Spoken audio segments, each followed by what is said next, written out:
Quer ver ouvir a palavra de Deus aqui? Levanta a mão bem alto. Eu quero dizer para você que hoje nós vamos pregar talvez a mensagem mais difícil dessa série. A que mais vai me exigir como pregador. Porque ela é cheia de detalhes. São capítulos que têm muitas camadas de ensino. Então, eu queria fazer um acordo com você. Porque isso aqui é uma troca. Na verdade, não é só uma pregação. A gente está fazendo uma jornada. E eu já vou avisar vocês que a próxima jornada vai ser em Apocalipse. Capítulo por capítulo. Amarra a cinta que aí você vai ver o que tem pronto para você. Então, você acha que Romanos, nós vamos para Apocalipse agora, que é para quebrar a banca de uma vez. Tá bom? Então eu quero a sua atenção, e não só atenção. Eu quero que você se dedique na atenção. Porque às vezes você está prestando atenção, mas é aquela atenção assim, eu só não estou conversando com ninguém, mas a cabeça está divagando. Né? Então eu quero que você dedique a sua atenção, porque nós vamos falar de coisas aqui que são complexas, que tocam muito a respeito dos atributos de quem é Deus. Não tem como falar de Romanos 9 sem falar de soberania de Deus. Então é por isso que eu quero que você fique atento, você seja um bom aluno essa noite. Amém? Então nós temos um acordo. Se você está aqui pela primeira vez, nós estamos fazendo um estudo sistemático da carta aos Romanos. E hoje nós vamos estudar Romanos capítulo 9, 10 e 11. Romanos 9, 10 e 11 vai ser o texto que nós vamos estudar, porém o texto base que eu quero ler com vocês antes de orar é Romanos 10, do 1 ao 4. Então, se você trouxe a sua Bíblia, senão você vai acompanhar aqui na tela conosco. Romanos 10, do 1 ao 4. Hoje nós vamos falar sobre a fidelidade de Deus e a infidelidade de Israel. Fale comigo, a fidelidade de Deus e a infidelidade de Israel. E você vai ver que você tem mais coisas em comum com Israel do que você imagina. Mas Deus é fiel, amém? Então, Romanos 10, do 1 ao 4, diz assim: Irmãos, a boa vontade do meu coração e a súplica, ou a minha súplica a Deus, a favor deles, são para que sejam salvos. Porque lhes dou testemunho de que eles têm zelo por Deus, porém não com entendimento. Se você gosta de anotar, por favor, risque aí na sua Bíblia assim, ó. Eles têm zelo por Deus, porém não com entendimento. Essa chave aqui não é só para essa noite, é para a tua vida inteira, você vai descobrir isso.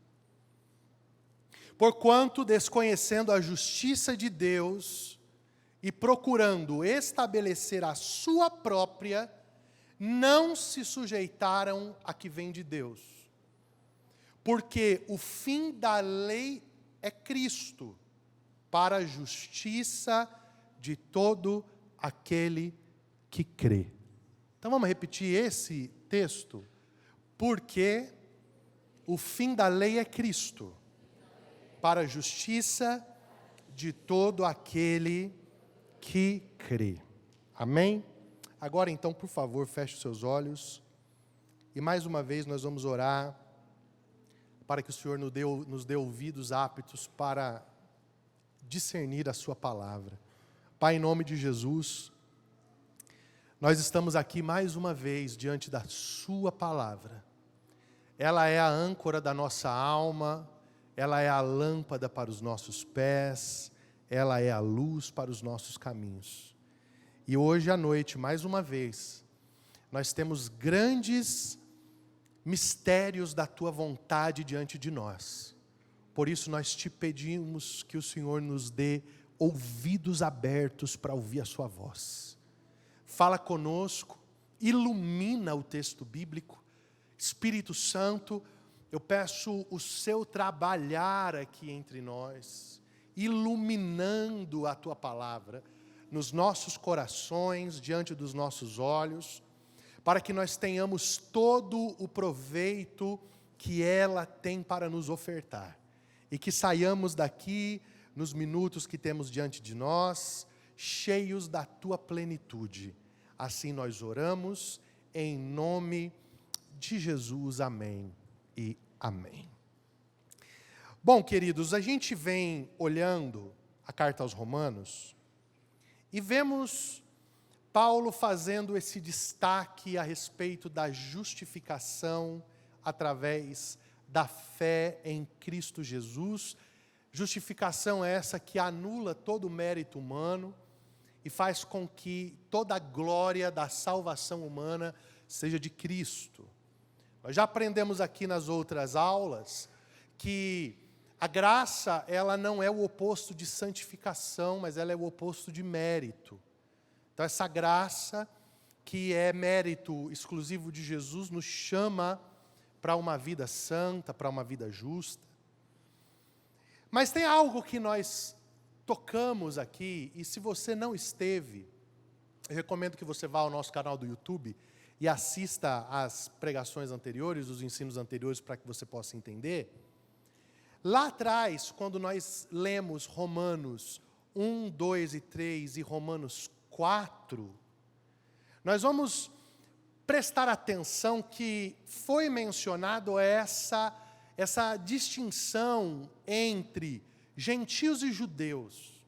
Paulo escreveu Romanos 1 falando sobre o pecado dos gentios, e depois em Romanos 2 ele traz o pecado dos judeus, mostrando que não há justo diante de Deus, e em capítulo 3, chegando ao clímax disso, apontando para Jesus como aquele que nos salva mediante a fé, sendo Cristo a manifestação da justiça de Deus.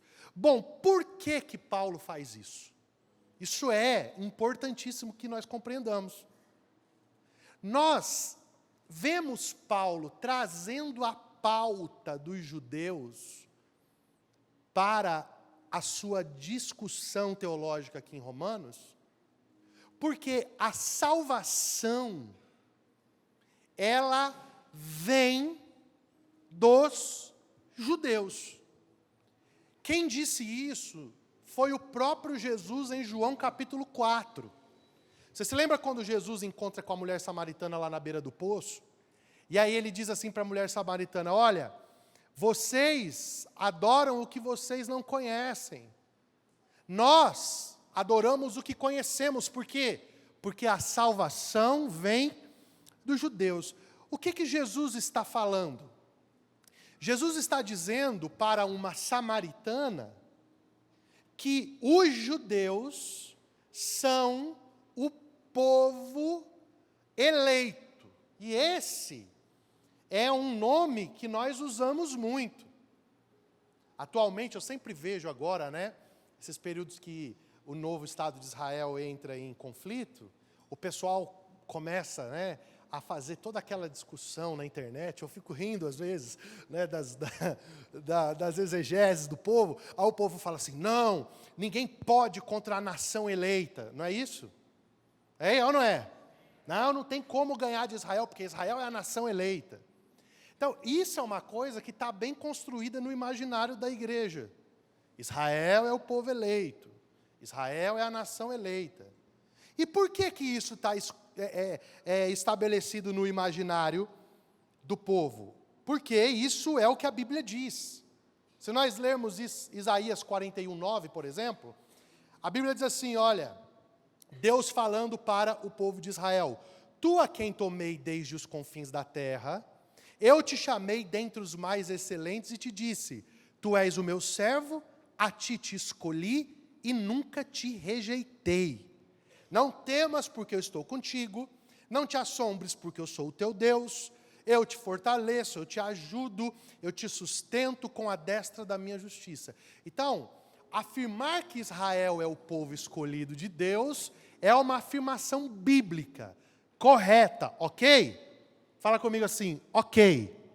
Agora, por que nós então fazemos essa afirmação? A gente precisa entender um corredor da história. Então eu preciso aqui de 5 homens, rapidinho, corre aqui. Porque se não ilustrar fica muito difícil. Vem cá, pastor Juliano, vem cá, pessoal, rapidinho. 5 homens. Pode subir, pronto, tá bom. Fica aqui. Fica todo mundo junto aqui. Aí, ó. Então presta atenção aqui, ó. Quem está comigo fala, eu estou. Tá bom, vamos lá. Então aqui, ó, esse sujeito aqui é egípcio. Ele vai representar o Egito. Ok? Esse daqui é caldeu. Que negócio de caldeu? Eu conheço caldato, do botijão, gás, né? Caldeu, o que é isso? Caldeus são, os povos caldeus são os povos que deram origem à Babilônia. Então esse aqui é ancestral da Babilônia, ok? Esse aqui é rapaz, esse daqui veio da Etiópia. É um etíope, certo? Esse aqui é um fenício. Esse já veio mais de cima, mais branquinho. E esse aqui é o Abraão. Ok? Esse é um Abraão. Abraão, preste atenção, Abraão, que na verdade antes era Abrão, ele é um descendente de Sem. Sem era um dos 3 filhos de Noé. Noé tinha 3 filhos, fala assim comigo, Sem, Cã, ou Cão, alguns chamam de cão, algumas traduções chamam de cão. Daí aquela expressão, seu filho do cão, é filho do cão. É brincadeira, tá, gente? Tem que explicar. Sem, Cão e Jafé, o terceiro filho de Noé, Jafé. Então fala comigo, Sem, Cão e Jafé. Pronto.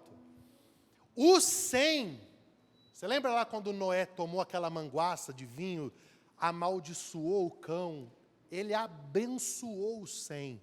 Ele falou, ó, bendito seja Sem, e abençoou a geração de Sem.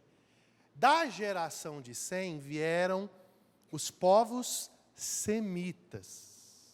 Semitas. Como que é o nome daquele negócio que quando o cara não gosta de judeu, chama o cara do quê? O quê? Vamos falar Não, gente, é que é para falar. 1, 2, 3, fala semita. De novo, de novo, semita. Então, por que agora se aprendeu um negócio que pastor, acabei de aprender? Os pais aqui geracionais do Abraão eram os descendentes de Sem. Então, Abraão é um semita, ok? Então, aqui estão os povos da terra.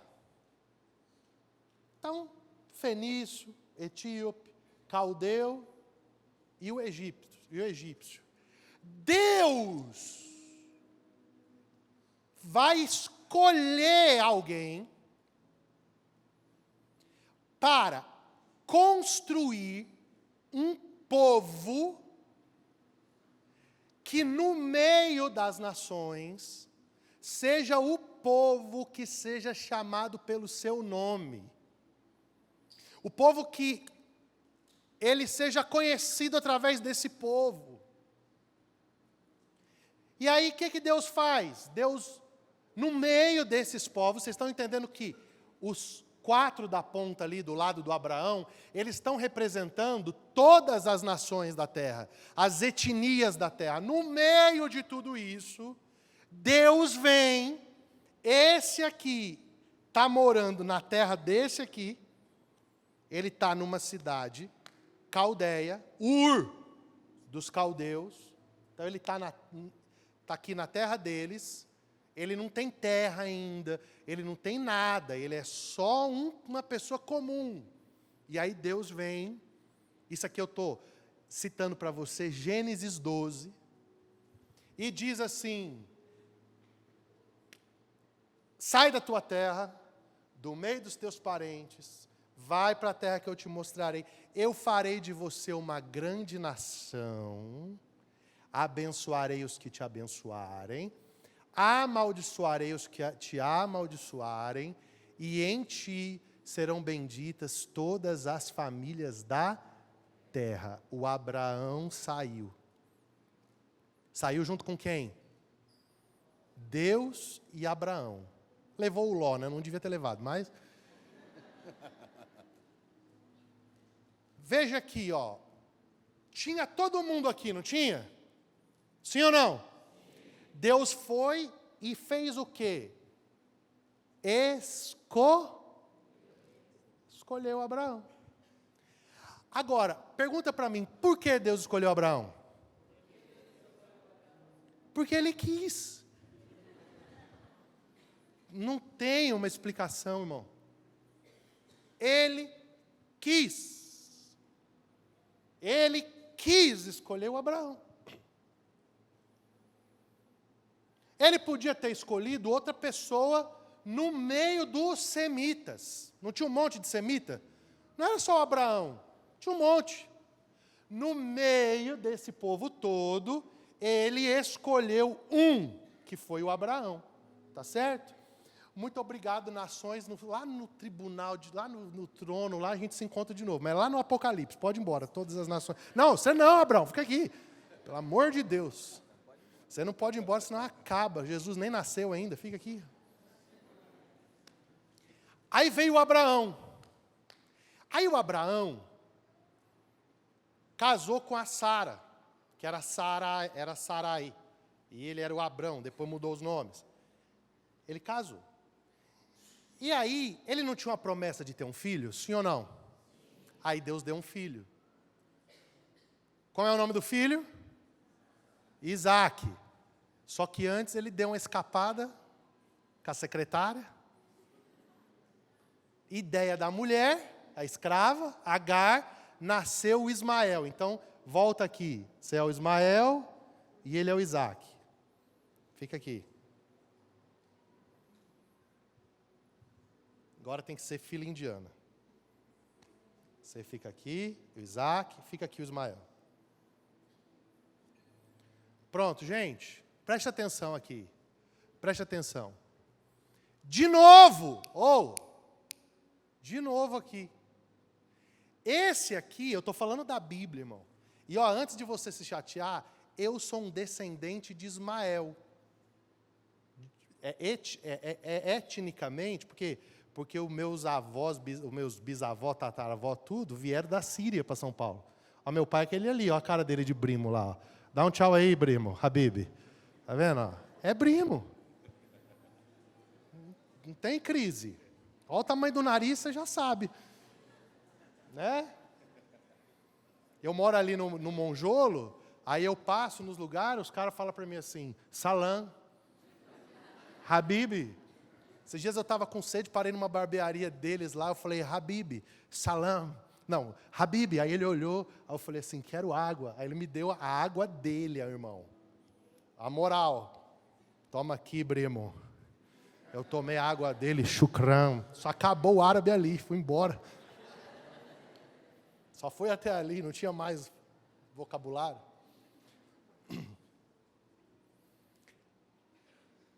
Deus não mandou ter esse filho aqui, mandou? Não mandou. Isso aqui foi a pressa do Abraão e da Sara. Então Deus escolheu. Gente, pega essa visão aqui, ó. Deus, fica aqui, Ismael, aqui do lado. Fica aqui, não, fica aqui, ó, do lado do seu irmão. Já, tá vendo? Já tá com rebeldia. Fica quieto, homem. Fica quieto. No fim você também vai ser salvo. Fique em paz. Nós vamos pregar para você, se converter. Ó, Quem está me vendo aqui? Fala, eu estou, pastor. Se você não gosta de aprender, você veio no culto errado. Aqui hoje é ensino, é aula. Depois a gente dá uma chapada junto, dá um glória, tá bom? Você vai chorar hoje, fica tranquilo. Ó, Deus escolheu Abraão. A escolha de Deus veio para Isaac. Isaac, o filho da promessa. Aí, o Isaac casa com quem? Ô irmão, pelo amor de Deus. Se você não souber que a mulher do Isaac chama Rebeca, vão te dar um livro, uma revistinha da CPAD para você. Vem 2 meninos agora aqui, mais novinho. Vem cá, Nick. Vem cá você, meu filho, vem cá. Fica tranquilo que você vai ser o Jacó. Não dá. Você é muito liso. Ah, não, você pode ser o Jacó. Vem cá, você não pode ser o Esaú, não. Você é liso. Pode, vem. Aí dá certo. Fica aqui, Jacó. Ah, tá bom que ele tem barba. Ó. O Esaú era peludo. O Jacó liso. Fica de lado aqui você. Vem cá pro meio aqui. Aqui, ó. O Isaac tem 2 filhos, gêmeos. Fala assim comigo. Jacó e Esaú. Na barriga da mãe, eles estavam, ó, fechando o pau dentro da barriga. E o negócio era tão forte que a Rebeca foi orar. E ela disse, Deus, eu não aguento mais. E Deus falou, sabe por quê? Porque aí dentro tem 2 nações.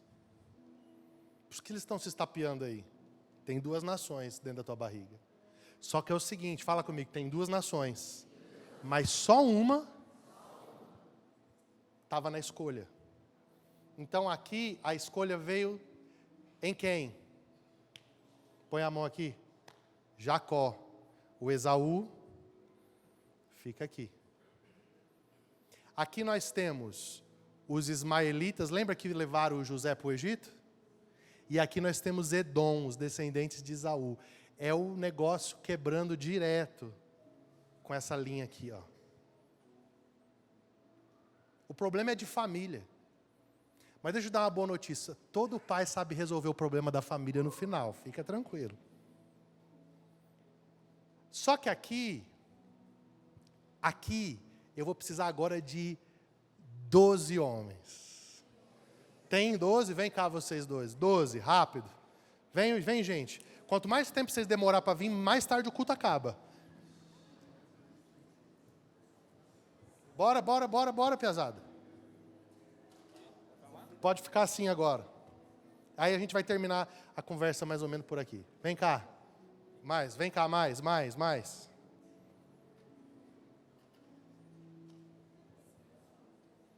Conta aí para mim. Não, pera, o auditório vai contar, gente. Vamos lá.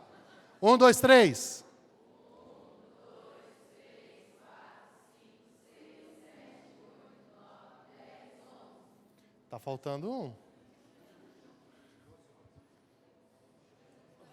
12. Escuta aqui.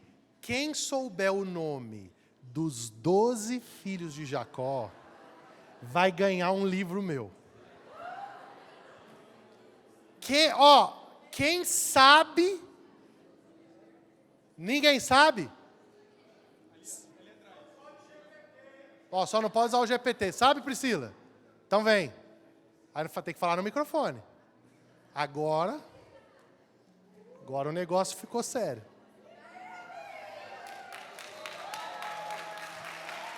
Não precisa estar na ordem. Filho de pastor. Vamos lá. Dan, Aser, Zebulon, Naftali, Judá, José, Benjamim, Zebulon,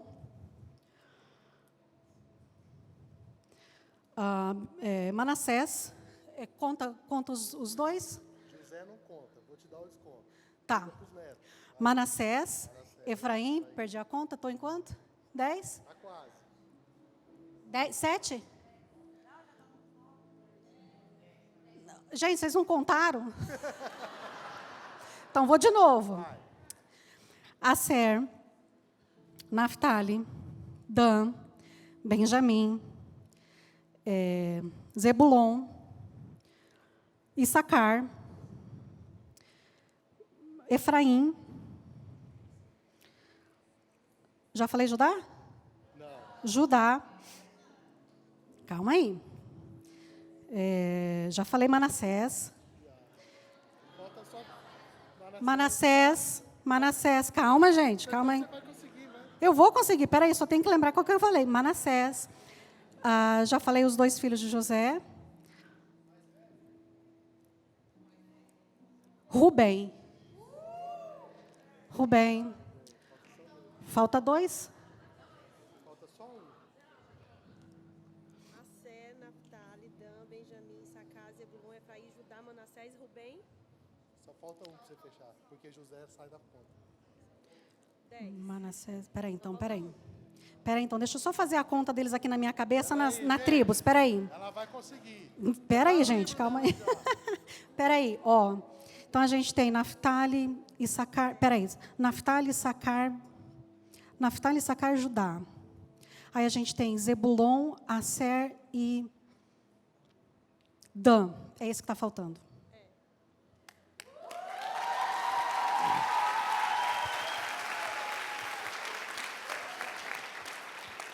Olha só. Quem está comigo aqui, diga eu estou. Tá. Vocês estão vendo o tanto de gente que tem aí? Eu vou te fazer uma pergunta. Daqui, para onde que vai a escolha? Claro que não é José, gente. José salvou o Egito, mas a escolha não é dele. Judá. Quem é o Judá? Vai, você vai te dar uma moral. Vai lá, Judá. Vamos aplaudir os outros, por favor.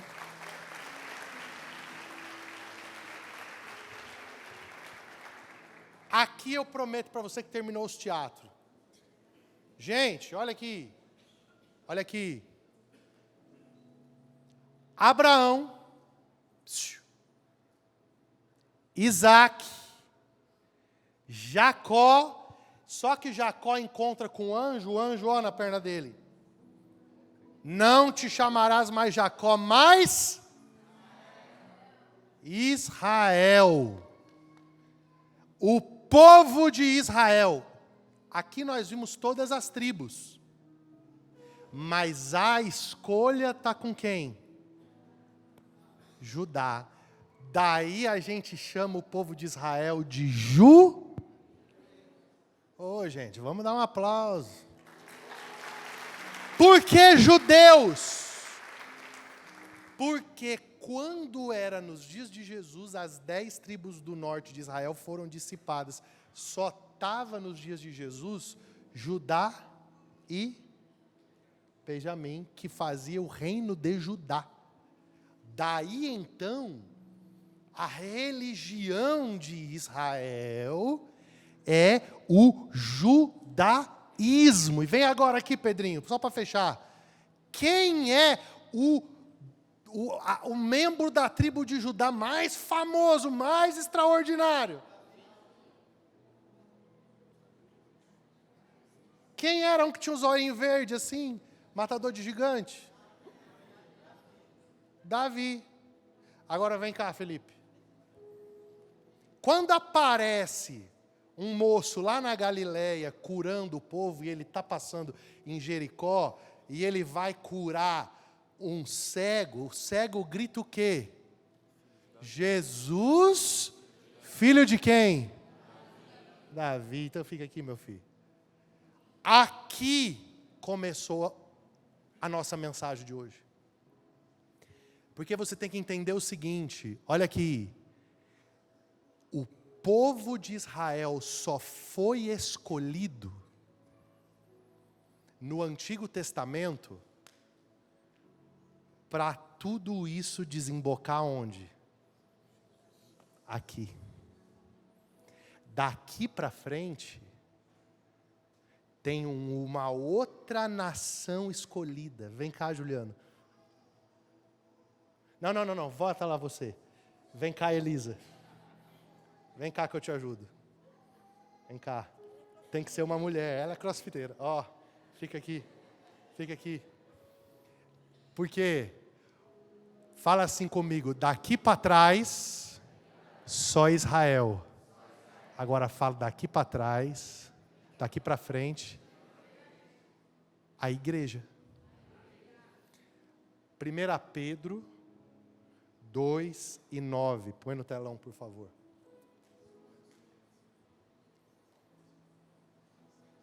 Vós, porém, sois raça eleita, sacerdócio real, nação, povo de propriedade exclusiva, a fim de proclamar as virtudes daquele que vos chamou das trevas para o reino da sua maravilhosa luz. Lá no início teve uma eleição, a eleição de Israel na escolha de Abraão. Mas agora, uma segunda eleição, a eleição da igreja. Agora eu te digo, por que a igreja pôde entrar nessa fila? Porque todos eles viram as costas para ele. Vira, todo mundo olha para lá. Inclusive vocês. Todos rejeitaram Jesus. Eles não creram em Jesus. Você está sentado na cadeira? Segura na cadeira. Eles foram escolhidos ou não? Eles foram eleitos ou não? E o que eles fizeram? O pessoal que fica me perguntando aí se dá para rejeitar a escolha de Deus. Aqui, ó. Israel é a resposta. Sabe qual que é o grande problema dessa geração? Tem um monte de gente que Deus está batendo na porta dele. Mas está virando as costas para Deus igual Israel virou. Está entendendo o que eu estou falando ou não? Quando Israel virou as costas para Jesus e disse assim, nós não cremos em você, nós não reconhecemos você, nós não nos submetemos a você, o que aconteceu?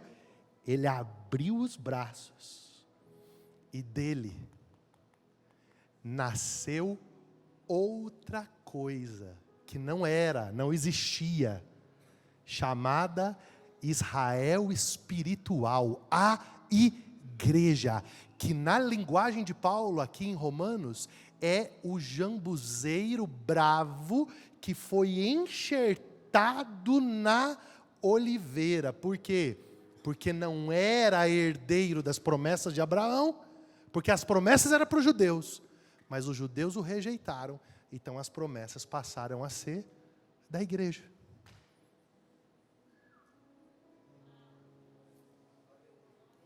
Eu disse que era complexo. Podem descer todos. Obrigado, Elisa.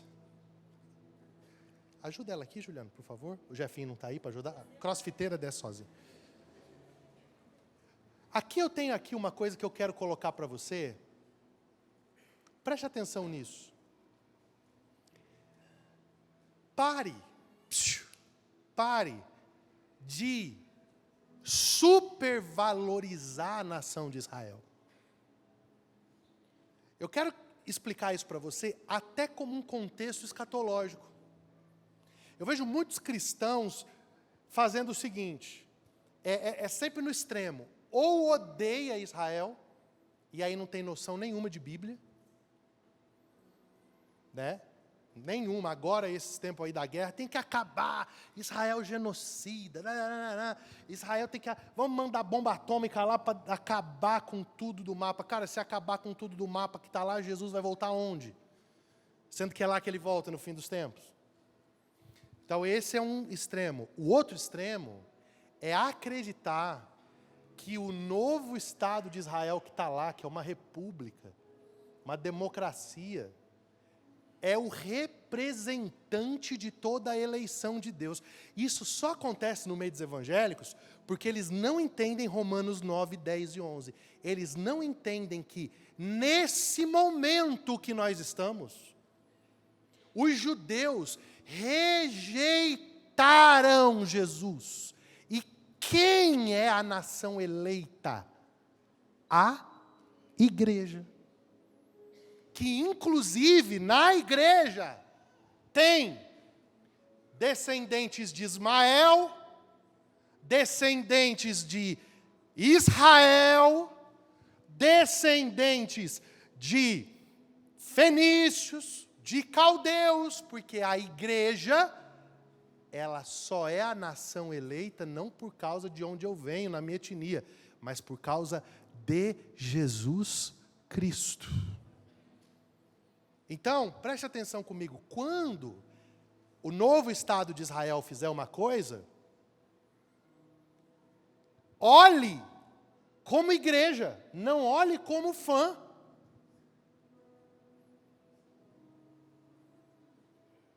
Você não quer aprender? Até porque, por exemplo, quem aqui já foi em Israel algumas vezes, sabe, a última vez que eu estava em Israel agora, eu fui no muro lá no Muro das Lamentações, né? Muro ocidental. Quando eu estou indo de noite, do lado do muro tem uma balada gay. Tel Aviv é a capital mais pró-LGBT do mundo. Quando houve lá aquele atentado, aquilo era uma rave, onde estava rolando todo tipo de droga, de prostituição, do que você puder imaginar. Então eu quero que você aprenda isso no seu coração. O novo Estado de Israel, ele está na terra prometida, mas ele não corresponde 100% ao povo da aliança de Deus. A maioria hoje do Estado de Israel é laica e não pratica nem o judaísmo. Quem está comigo aqui? Então é por isso que não dá para a gente apaixonar na bandeirinha branca e azul. Primeiro porque aquela nem é a bandeira do Israel bíblico. Vocês estão compreendendo o que eu estou dizendo, sim ou não? No parlamento daquela nação que está lá, tem muçulmano, tem todo tipo de coisa. Por quê? Porque aquilo é uma democracia. Então, estou te dando uma aula aqui de Bíblia. Não supervalorize como se Israel, o novo Estado de Israel, fosse superior a todas as nações do mundo. Não é. Não é. Nessa época do plano eterno de Deus, Deus está salvando pessoas, não porque cumprem a lei de Israel. Deus está salvando pessoas porque elas creem no seu Filho Jesus e se tornaram parte da sua igreja. Eu vou te mostrar isso no texto. Olha só como Paulo se refere. Preste atenção aqui no texto que nós lemos, Romanos 10. Olha só, Romanos 10, do 1 ao 4. Olha o texto.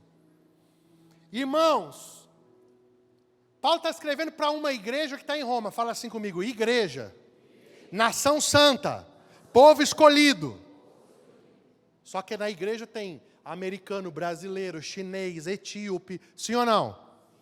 Está falando, irmãos, a boa vontade do meu coração e a minha súplica a Deus a favor deles, fala comigo, deles. Mas espera aí, Paulo não é judeu de nascimento? Sim ou não?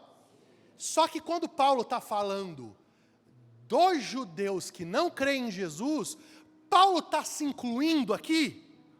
Paulo está se incluindo onde? Na igreja.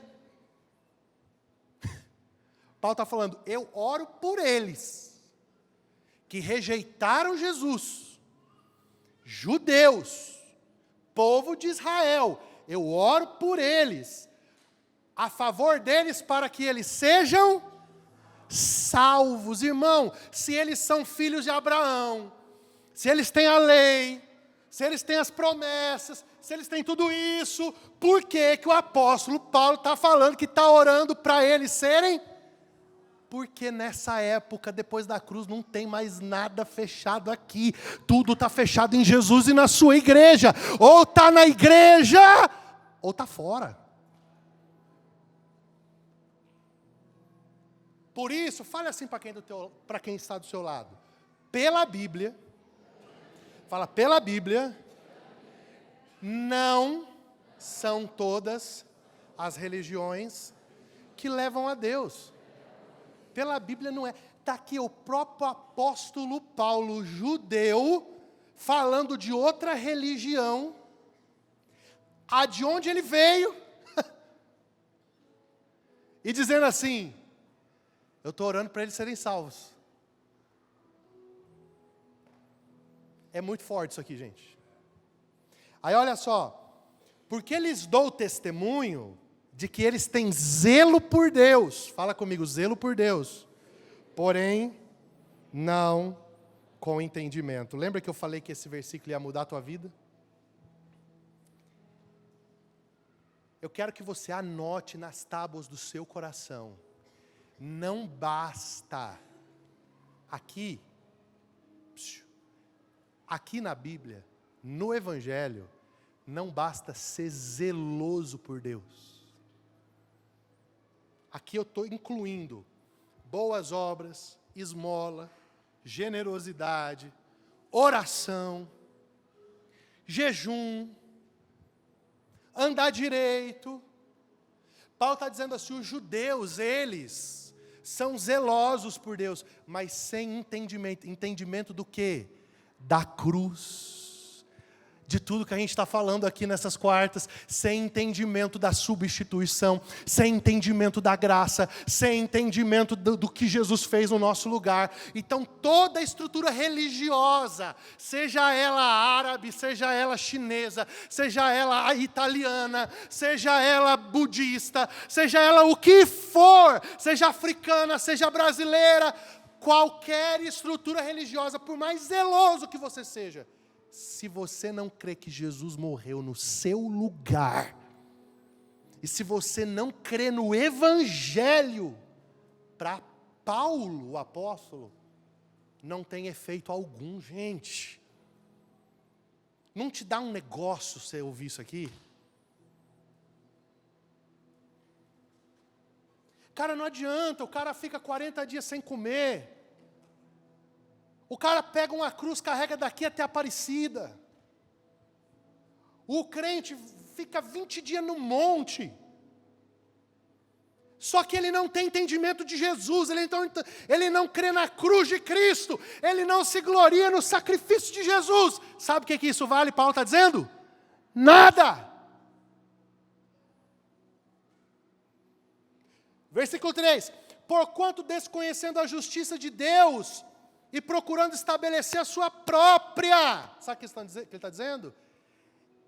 É o ritual religioso que conduz ao próprio mérito que te dá acesso a Deus. Vamos consagrar hoje, porque você vai cantar hoje, não vai?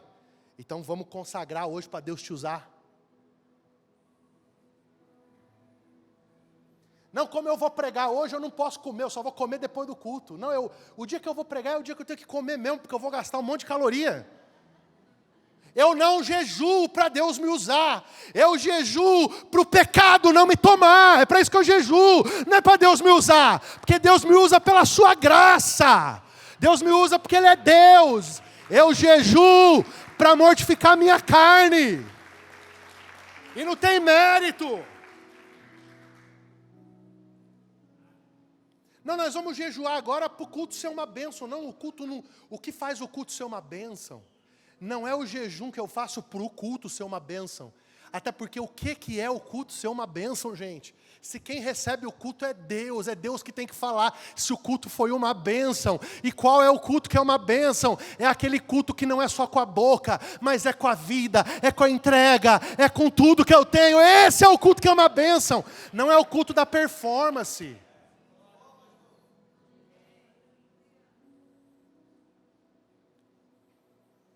Nós vamos jejuar para a Lucas Conference ser uma bênção. Não, não.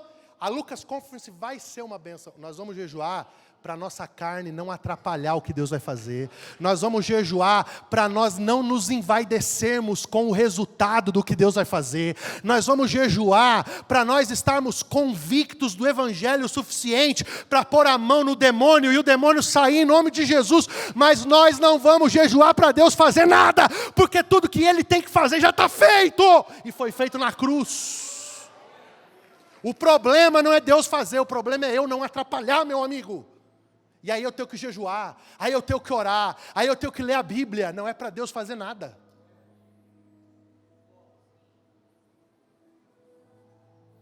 Você percebe que metade é aplaude, metade choca. Vocês ficam assim, meu Deus, eu nunca ouvi isso. Então, que tragédia que a igreja brasileira está. Porque como que te esconderam o Evangelho até hoje? Hein? Como que te esconderam o Evangelho até hoje? Quantos anos faz que você canta, Jamerson? 18 anos, você não precisa mais jejuar para você cantar bem, você já sabe cantar. Você tem que jejuar para o teu coração continuar sensível, quebrantado, para você ter as direções do Espírito. Quando você está ministrando, não é para Deus me usar, porque Deus não vai me usar porque eu orei, eu jejuei.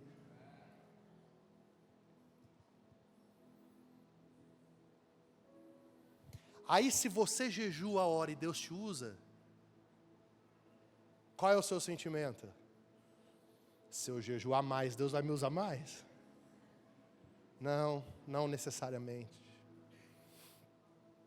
Talvez Deus te use uma vez só na sua vida. Sabe para que você precisa jejuar? Você não está pronto para essa conversa que eu vou soltar agora, mas eu vou soltar igual. Sabe para que você precisa jejuar? Para morrer com a sua cabeça numa bandeja de prata, igual João Batista. João Batista jejuou a vida inteira para ser um mártir. Ninguém mais fala disso.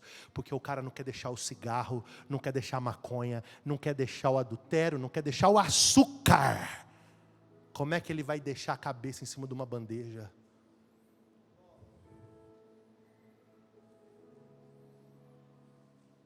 Só que a religiosidade judaica, farisaica, ela quer a praça.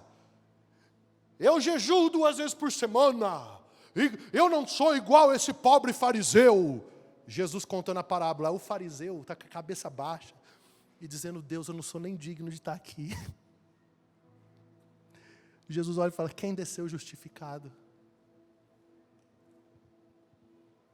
Eu, em nome de Jesus, escuta isso aqui, irmão, eu me levanto hoje em nome de Jesus contra o espírito do show, que tem se levantado para entreter você com dons espirituais. Dom espiritual é o maior fardo que você vai carregar. Sabe por quê? Porque se você vê anjo, você também vai ver demônio. Se você vê bênção para a vida das pessoas, você também vai ver o pecado oculto delas. Sabe qual que é o maior fardo que eu carrego? É o espírito da profecia, porque eu te prometo que eu queria pregar calminho e bem direitinho, sem chatear você, mas não dá. Por quê? Porque quando o espírito começa a se mover dentro de mim, eu tenho que tirar a venda do teu olho.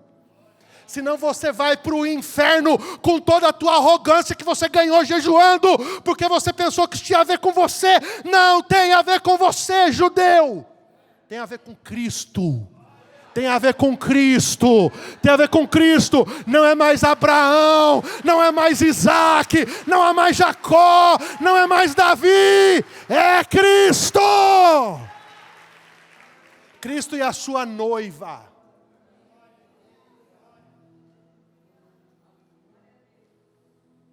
Eu preciso frustrar algumas pessoas aqui hoje, que estavam achando que eu ia me manifestar sobre o negócio de eleição. Gente, não tem como. Porque, cara, hermeneuticamente não dá. Eu tentei, Jefinho. Tentei, PH, não dá. Sabe por quê? Todo o tempo Paulo é plural. Os exemplos que ele está dando de eleição, está tudo falando da nação. E depois ele só vem falar da igreja. Sabe o que é isso? Os ilustres de Israel não tinham motivo nenhum para se gloriar, porque Deus estava levantando um povo. E quer uma notícia? Os ilustres da igreja não têm motivo nenhum para se gloriar, porque Deus está levantando uma noiva. Noiva. Posso ser sincero com vocês? Eu estava preparando essa mensagem hoje mais cedo e eu estava pensando na minha chegada nas bodas do Cordeiro. Eu acho engraçado, tem gente que chega para mim e fala, quero tirar uma foto com o senhor. O senhor não sabe como que o senhor abençoou a minha vida. E é gostoso isso. Só que aí, irmão, o Espírito Santo foi me pondo no meu lugar. Sabe quanto é gostoso quando o Espírito Santo põe você no seu lugar? Porque eu comecei a imaginar uma fila. Aí eu estou na fila, olha só. Passa um cara do meu lado, o anjo fala para mim assim, sabe quem que é esse? Eu falo, quem? É o Paulo, apóstolo. Aí passa o outro, quem é esse anjo? É o Pedro. E esse aqui? Esse aí é o Billy Graham, você não está vendo não? E esse é o Wesley. E esse? Esse aí é o apóstolo dos pés sangrentos. Esse é o irmão Dong, lá do livro Torturados por Amor a Cristo. E esse aqui é o Larry Currigan. Irmão, eu confesso para você, que eu estou quase indo para a beira do céu e falando assim, entra vocês na frente. Que eu não evangelizei direito nem o garçom que eu estava comendo no supermercado. Irmão, você está pensando o quê, cara? O que é esse teu Instagram de 20 mil seguidores? 10 mil seguidores, 100 mil seguidores? Você está pensando o quê? O que nós estamos pensando, pastor Rudy? Com uma musiquinha que gravamos e explodimos? Está pensando o quê? Não tem. Ai, um auditório desse cheio numa quarta-feira, a gente está pensando o quê? Irmão, Foz do Iguaçu, isso me angustia, me agonia, me rouba a paz. Foz do Iguaçu tem 280 mil pessoas nessa cidade. Aqui dentro eu acho que não tem 280 pessoas.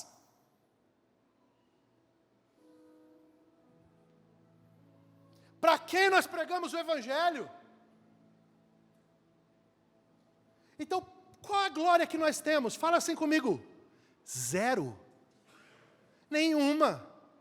Deus está levantando um povo. Sem cara. Sem rosto. Misericórdia, Jesus.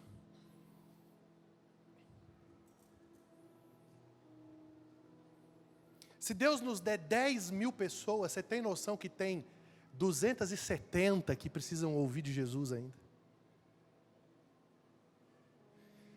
Eu vou te dar um cenário maluco nessa cidade. Pega essa visão. Se Deus levantar aqui nessa cidade 10 igrejas, cada uma com 5 mil pessoas dentro, nós teremos 50 mil pessoas. Você tem noção que ainda vão ter 230?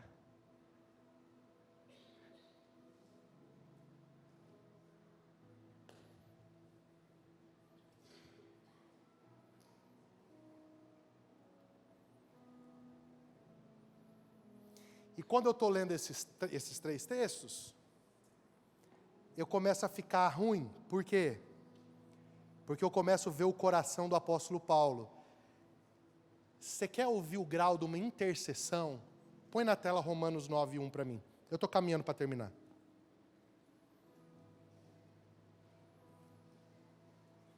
Olha o que é uma intercessão. Presta atenção.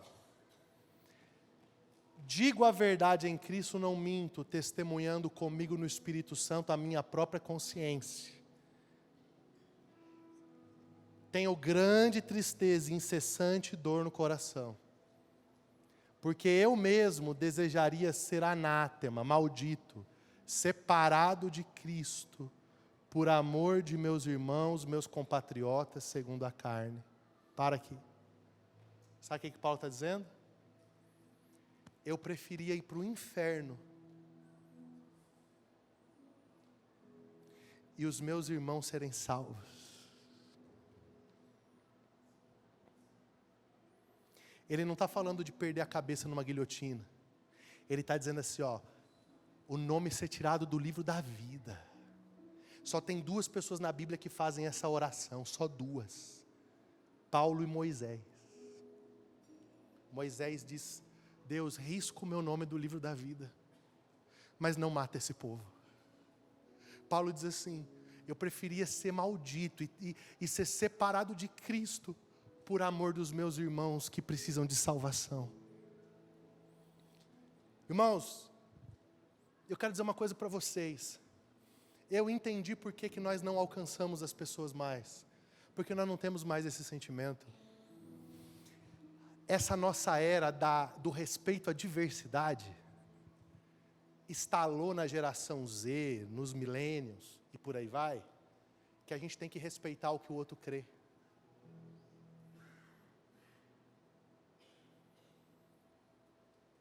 Só que se eu chegar em casa, ela tiver com uma arma dentro da boca, eu não vou respeitar a vontade dela. Sabe o que eu vou fazer?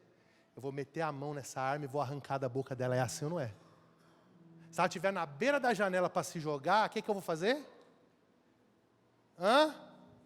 Eu vou pular e abraçar ela porque ela está tirando a vida. Sabe o que aconteceu com a igreja? Em nome do respeito à diversidade, nós paramos de anunciar Jesus Cristo para as pessoas que estão indo a passos largos para o inferno. Teu amigo de faculdade está indo para o inferno, o cara que trabalha com você está indo para o inferno, a tua família está indo para o inferno e você não sente nada, porque o demônio plantou uma semente, respeito à diversidade. Você pode respeitar, você só não pode parar de interceder e de pregar. Ele tem todo o direito de dizer não para você a vida inteira, mas você não tem o direito de parar de pregar para ele.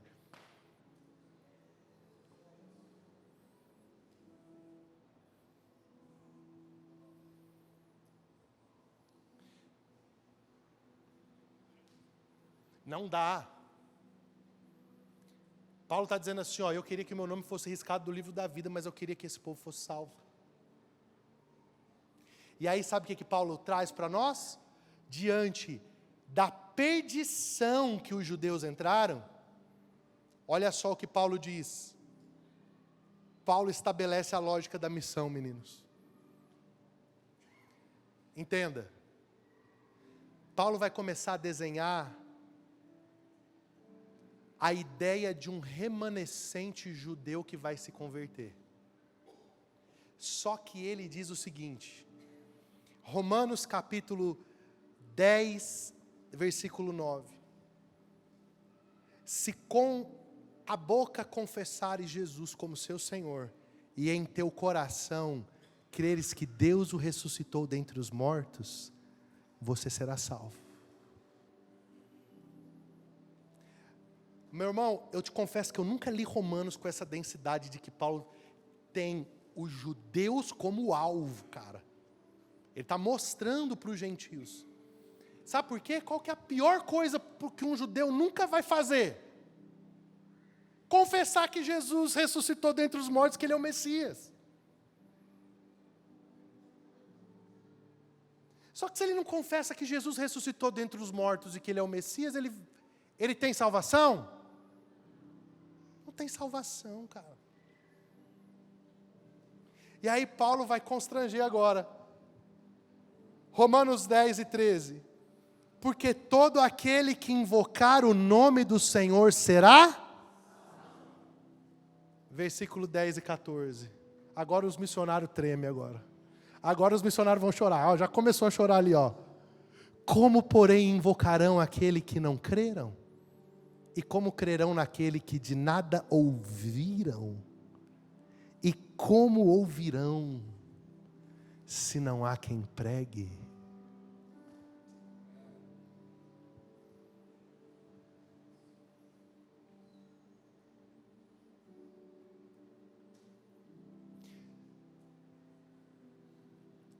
Você tolera mais 10 minutos de mensagem? Eu vou fazer um ajuste na sua porca mental. Para de achar que a missão da igreja principal é dar cesta básica para o pobre. Para. Isso é nossa missão secundária. A gente cuida do pobre, a gente cuida da viúva, a gente cuida do necessitado e está tudo certo. Mas não meça a saúde de uma igreja por isso. A missão de uma igreja é pregar o evangelho de Jesus. Isso é a função mais importante da igreja, que é uma mensagem simples. Jesus morreu pelos seus pecados, Ele te ama, você tem possibilidade de ter vida eterna, agora. Como? Creia nele, de todo o teu coração. Não precisa de telão de LED, não precisa de bateria, não precisa de cadeira, pode ser no ponto de ônibus, pode ser na lanchonete da escola, pode ser lá enquanto está fazendo o exame. Quer saber de uma coisa? Precisamos ressuscitar a geração da minha avó, que dentro da bolsa dela, ela andava com os folhetinhos. Chegava no hospital, sabe o que estava escrito? Onde você passará a eternidade?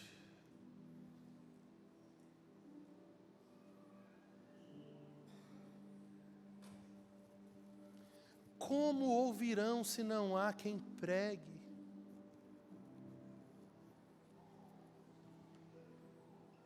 Antes de vir pregar para vocês hoje, eu estava dentro de uma UTI. Escuta isso aqui. E para chegar no leito de quem eu fui visitar, eu passei por 10 leitos. 10. E eu fui olhando aquelas pessoas. E deixa eu dar uma repreensão para todos vocês que vão ser médicos. Eu cheguei para orar por alguém que estava muito doente. Sabe, como uma médica, com certeza endemoniada. Quando eu disse assim, eu sou pastor, vim orar, ela olhou dentro dos meus olhos, parece que ela queria me matar. Disse assim, vai rápido.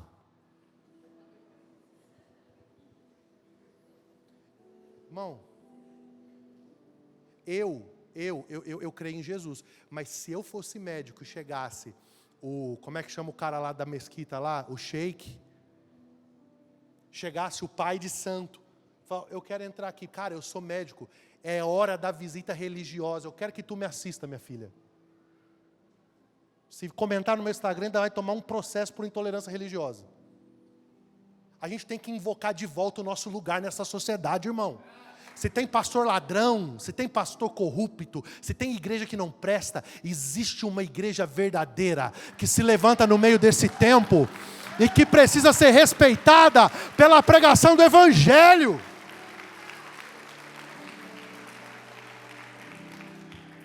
Você está indo servir uma família. Mas sabe de quem é a culpa? Nossa! Que estamos negociando os nossos lugares de influência. Essa culpa é nossa. Que demos a medicina dessa cidade para a Conscienciologia. A culpa é nossa. Por isso que nós estamos indo tomar de volta aquilo que é de Jesus.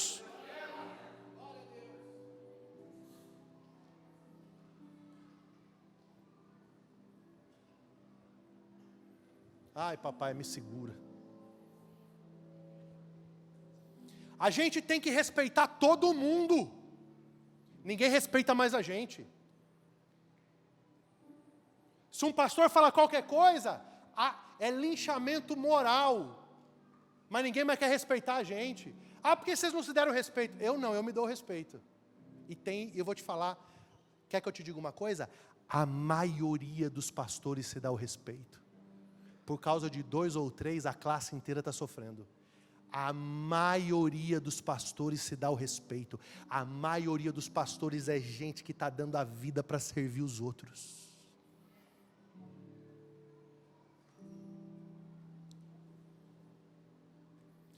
Se a gente não anunciar o evangelho, nós vamos perder garantias que nós mesmos conquistamos. Primeiro, eu vou caminhar para terminar, mas eu quero ser um profeta de Deus essa noite. Primeiro, se a gente não anunciar o evangelho, nós vamos ter que dar contas diante de Jesus pela nossa displicência. 2, se a gente não anunciar o evangelho, escute isso, nós vamos perder conquistas que são nossas. Você sabe quem que foi que conquistou Estado democrático de direito? Você sabe? Hã? Você não foi na escola, irmão? Sabe qual foi o grande passo para estabelecimento do Estado democrático de direito?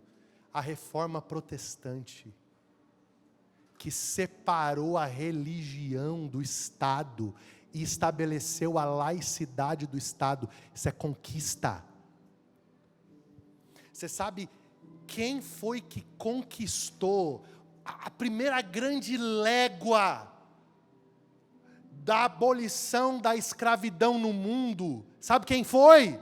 Um pastor batista chamado William Wilberforce, na Câmara dos Comuns em Londres. Foi um pastor que se levantou para defender a liberdade e o fim do mercado de escravos. Sabe quem foram os principais defensores dos direitos humanos nesse mundo? Os cristãos.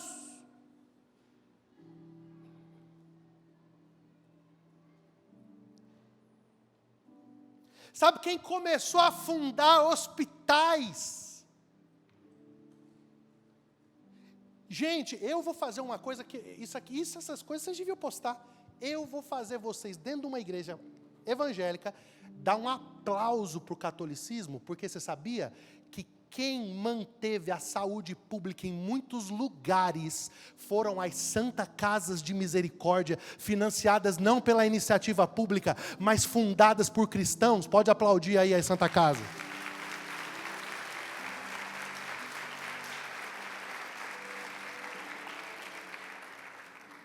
Aí os caras querem acabar com o cristianismo e querem levar o filho na Santa Casa.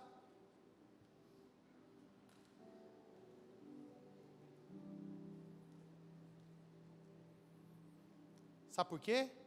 Mas a culpa é de... Gente, vamos falar de quem que é a culpa. Como ouvirão se não há quem pregue?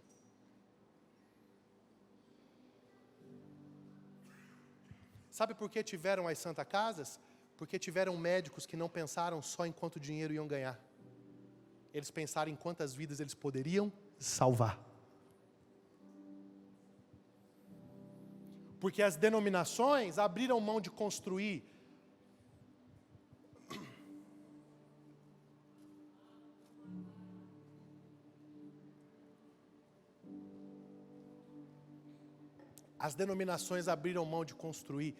palácios de Salomão e construíam hospitais. A gente precisa voltar a pregar o evangelho.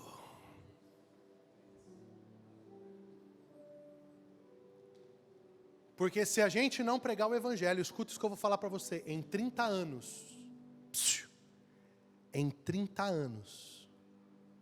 nós não temos mais o que nós temos aqui hoje. Em 30 anos, se eu pregar um negócio desse que eu estou pregando aqui, eu vou para a cadeia. 30 anos. Porque a próxima geração não vai ter base cristã.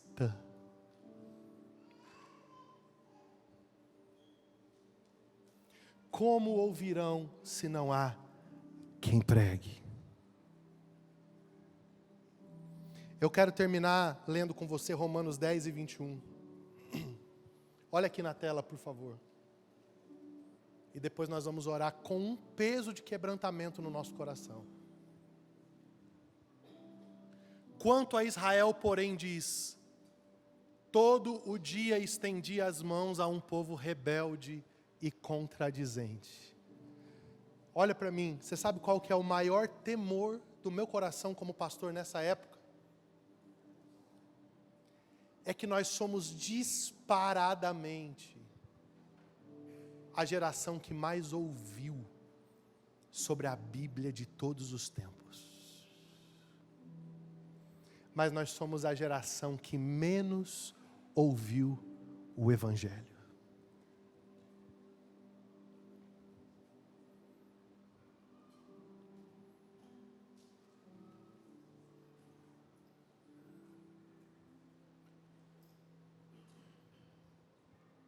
Romanos 11,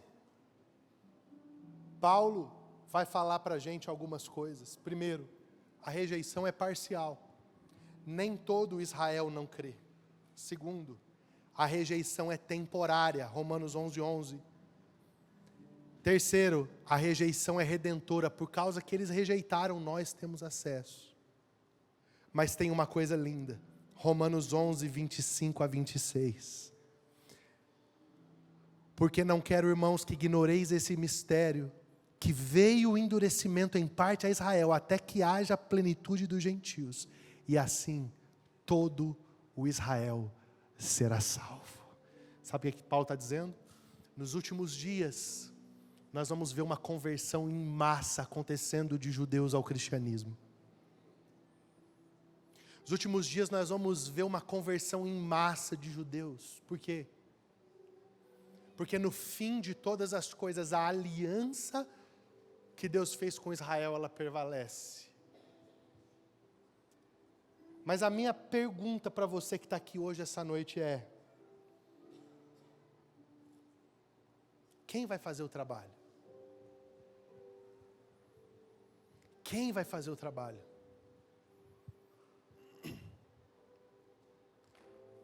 Como ouvirão se não há quem pregue?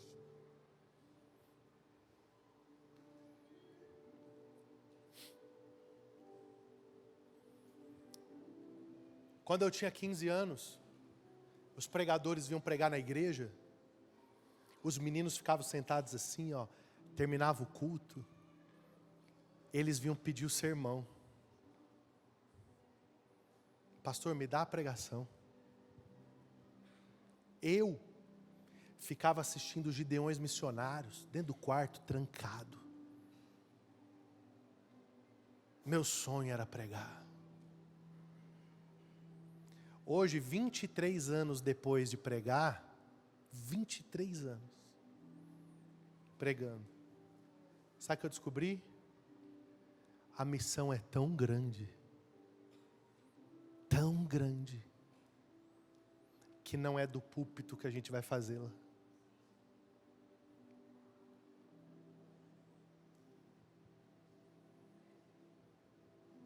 A internet está te bombardeando, cara, com o próximo carro que você tem que ter, a próxima casa que você tem que ter, a próxima viagem que você ainda não fez e você tem que fazer. A vida do outro que é perfeita e a tua é terrível. Isso é uma estratégia do diabo para calar a igreja. Porque quem que vai transbordar alegria se está infeliz? Só que essa noite eu venho em nome de Jesus. Eu orei ali naquela sala antes de descer e disse: Deus, sabe qual que é a oração que eu peço para Ti hoje? Eu quero que o Senhor plante um contentamento no nosso coração. Um contentamento com a casa que a gente mora, com o carro que a gente anda, com a mulher que a gente tem. Um contentamento com o nosso filho, um contentamento com a nossa beleza. Chega, tem dinheiro teu que já era para estar na Ásia, na Índia, mas está tudo investido em estética. Sem fim. Sem fim. Sem fim.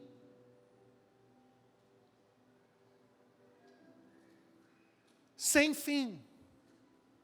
E os missionários morrendo. E ninguém mais querendo ir para o campo. Por quê? Porque vai ser abandonado. Nós temos uma crise de envio. Por quê? Porque todo mundo quer construir a sua própria vida. E aí começa as paranoias na minha mente. Eu vou falar para você. Está tudo muito lindo aqui, não está? Sim ou não? Está lindo esse Kids, está? Sim ou não? Quer que eu seja sincero com você? Se eu não ver vocês responderem, eu levanto, pego a minha família e eu me enterro numa nação. Vou pregar para os ribeirinhos, vou pregar na África, vou pregar onde tiver fome e sede. Eu estou falando sério. Se a gente continuar, não tem vida suficiente, Juliano, Sara. Não tem vida suficiente, Jefferson. Não tem, Elisa. Nós vamos envelhecer. O vigor vai embora. Não vamos ter força para pregar a vida inteira como nós estamos pregando. Não vamos ter. Eu já estou 23 anos, e sabe, eu fui orar naquela sala e eu chorei, e eu disse: Deus, ou o Senhor aviva essa cidade, ou esses demônios tombam, ou esse território é liberado, ou eu não sei. Quantas igrejas mais vão ter que surgir aqui? Quantos ministérios? Não, aviva a tua obra, Senhor, no meio dos anos. Jovens que estão aqui, se vocês não forem, eu vou dizer uma coisa: eu vou de novo. E de novo. E de 10 em 10 anos eu vou de novo. Eu estou falando sério. O Senhor vai criar problema, estou criando. Se eu ver uma geração que não diz sim, não dá tempo. Fique um pastor aqui, eu pego a minha mala, eu estou doido para ir para dentro de um barco para o meio da Amazônia, eu estou doido para ir para algum lugar onde haja fome e sede do Evangelho. Pelo amor de Deus, em Cristo Jesus, responda essa noite, irmão. Pelo amor de Deus, em Cristo Jesus, nos próximos dias, responda, minha irmã. Vá para dentro da tua academia, pregue o Evangelho. Vá para o teu trabalho, pregue o Evangelho. Use a sua rede social, pregue o Evangelho. Mas se levanta. Se levanta no Paraguai. Você sabe quantas vezes eu já fui na beira daquela aduana e disse: me carrega.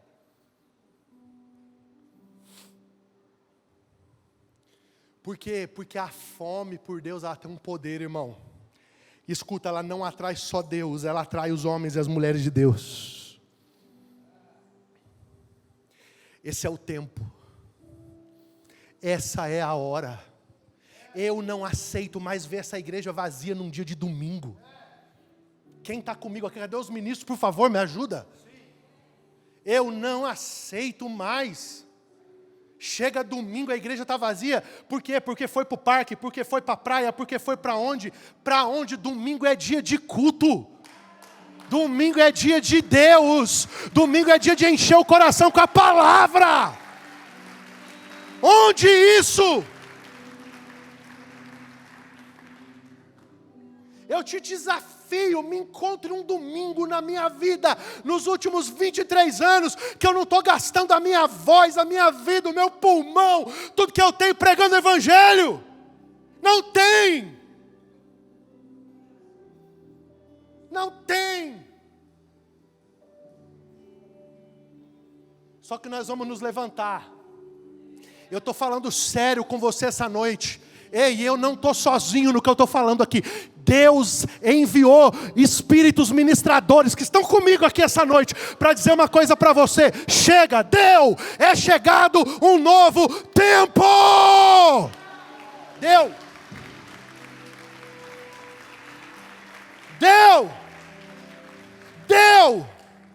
Os demônios não vão mais entreter você. Deu. Nós vamos ganhar vidas para Jesus. Nós vamos batizar pessoas nas águas. Eu não quero crente de outra igreja. Que as igrejas dessa cidade cresçam. Glória a Deus pela redenção. Glória a Deus pela Quero Viver. Glória a Deus pela Batista. Glória a Deus pela Assembleia. Glória a Deus. Cresça, se reproduza. Seja grande, seja profeta. Mas nós vamos pregar. Nós vamos pregar. E ninguém vai nos parar.